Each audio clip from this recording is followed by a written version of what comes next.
Сәлем достар, осы видеоның алдыңғы жағын көрдіңіздер. Әдемі аппарат пластмасс ыдыстардан, қақпақтардан жасалған суды үнемдеу құрылымы десе де болады. Ал кетіп бастаймыз, қалай істеу керектігін. Үйдегі бар спашка таяқшаны біріктіріп, 6 дана қылып орталарынан кесіп аламыз. Өйткені менде үлкен ірі спашка таяқша жоқ арнайы. Сондықтан осыны амал тауып, осы спашка таяқшаны қолданамыз. Енді бізге осы кәдімгі айранның қақпағын, сәл үлкенірек қақпағын қолданатын боламыз. Ортасын кәдімгі бігізбен тесіп аламыз. Өйткені шет-шетіне жаңа спашка таяқшаны тілеулегеннен кейін ортасын тесу қиын болады. Осын шет-шетін үстіп ыстық клеймен жабыстырып шығамыз.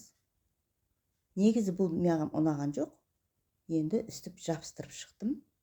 Сіздерге тезірек көрсетудің амалын жасап, енді осылардың ұштарына кәдімгі өзіміздің күнделікті ішіп жүрген соктарымыз бар, соның қақпағын клеймен жабыстырып шығамыз. 6 данасы, қараңыздар, сары, жасыл. Енді кәдімгі қою көк, аспан көк, ақ түстісін. Бұл жерде енді үйде қандай қақпақ бар, қалған қақпақ бар, осыны қолданатын боламыз. Енді бір текст болып шықпайды әрине. Мінекей осының бәрін жабыстырып шығамыз.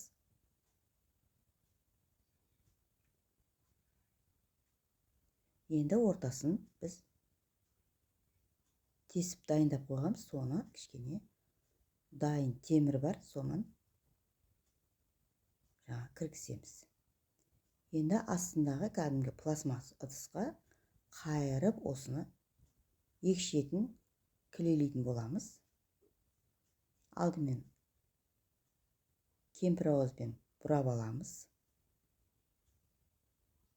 Ортасына кішкене ыстық клейді құйып, екі шетіне құйып аламыз. Өйткені ортасындағы жаңа айланып тұратын жан-жаққа жылжып кетпес үшін кішкене тіреу қажет болады. Сондықтан осы ыстық клеймен құйып шығамыз. Қараңыздар, екі шетін үстіп құйсаңыздар, кішкене шет-шетке алшақтап кетпейді. Енді баклажкамызды аламыз. Алдында үстін кескен болатынмын. Енді мен осы видеода тезірек көрсетіп жатқан жайым бар.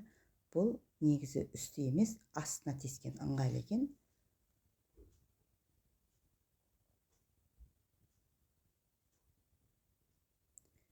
Және таяқша, су ішетін таяқшаны қолданатын боламыз.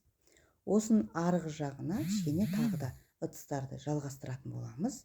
Өйткені осы айланатын кезде ар жағына артық су шығып тұратын болады. Оны сіздермен бірге қосылып істеп жатқан жайым бар.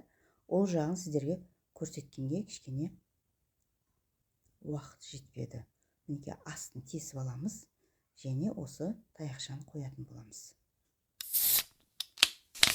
Мінекей мен аппаратты көргетіп дайын болды. Жаңа лаундымен қараңыздар, су құямын. Енді осы су барақта жаңа қақпаққа